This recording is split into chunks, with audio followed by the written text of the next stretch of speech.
Right now, inside the head of a newborn baby, something is happening that will never happen at this speed again. Their brain is forming 1 million new connections every second. Let that land for a moment. 1 million every second. The brain a baby is born with isn't a finished thing. It's a construction site, working around the clock. And here's what gets me about it. The blueprints aren't locked. Every sound, every face, every moment of comfort or fear physically shapes what gets built. The world the baby lands in doesn't just surround them. It becomes the wiring inside their head. Here's something that sounds like a mistake, but is actually genius. By age 2, a toddler's brain has roughly twice as many connections as your adult brain. Twice as many. You'd think more is better, but no. The brain massively overbuilds on purpose, laying down far more wiring than it could ever use. And then it does something a little ruthless. Starting around age 2, it begins cutting. The connections that get used by being talked to, played with, comforted, those get stronger. The ones that sit idle get pruned away. Gone. It's a use it or lose it system, and it means something profound. A child's everyday experiences aren't just nice. They're literally deciding which parts of the brain survive. This finding genuinely delighted me.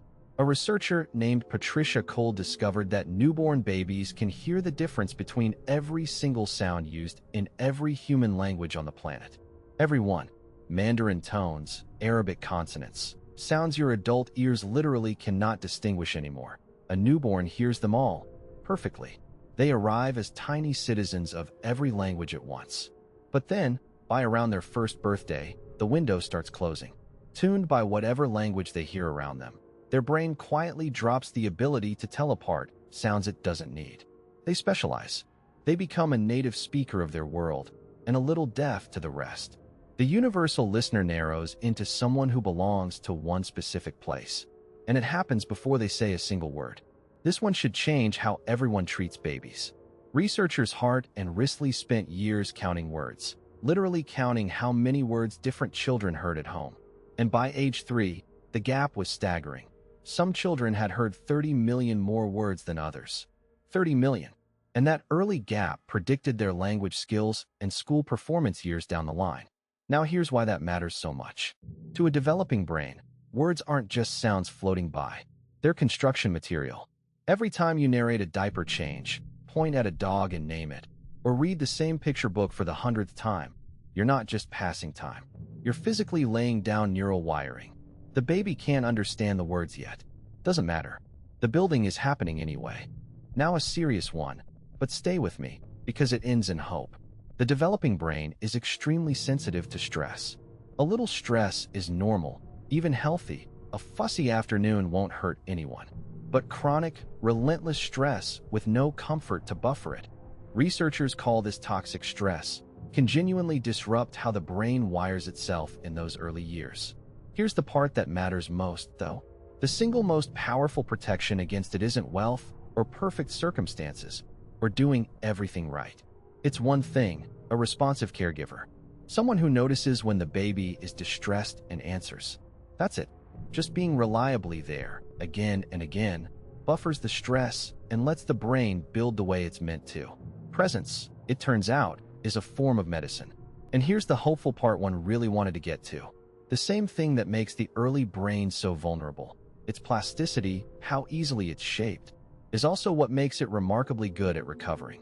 It cuts both ways. Studies of children who had hard, deprived early starts and were then moved into warm, responsive, stimulating homes show real, measurable improvement in brain structure, in thinking, in emotional regulation. The early chapter shapes you powerfully, but it does not seal your fate. Especially in childhood, the brain holds on to a genuine capacity to change. What got bent can straighten. What went dim can brighten again. Not always completely, but far more than people once believed. The story is never finished as early as we think. So here's what stays with me. The brain you're using to watch this, to follow these words, to feel whatever you're feeling, was built in a chapter you can't remember. Shaped by voices and faces and moments of comfort or fear that you'll never consciously recall. That's not a reason for sadness. It's a reason for tenderness. For the babies around us right now, with their brains wide open and building. And honestly, for ourselves too, for the grown-up still carrying wiring laid down before memory began.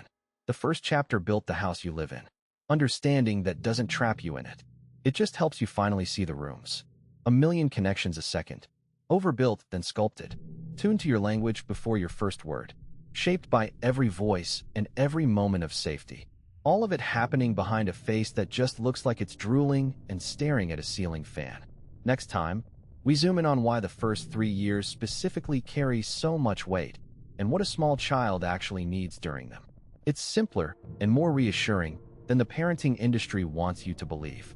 This is the first chapter. Subscribe, and I'll see you there.